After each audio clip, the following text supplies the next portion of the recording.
Euskara askorentzako da ikastolako beste asignatura bat, ezta?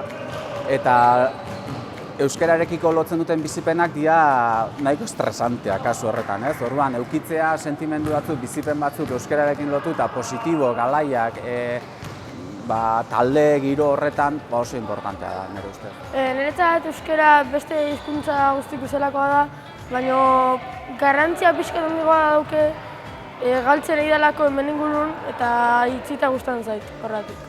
Naturalki gainea, ez da derrigortzen dugun zerbait, eske naturalki atatzaigu.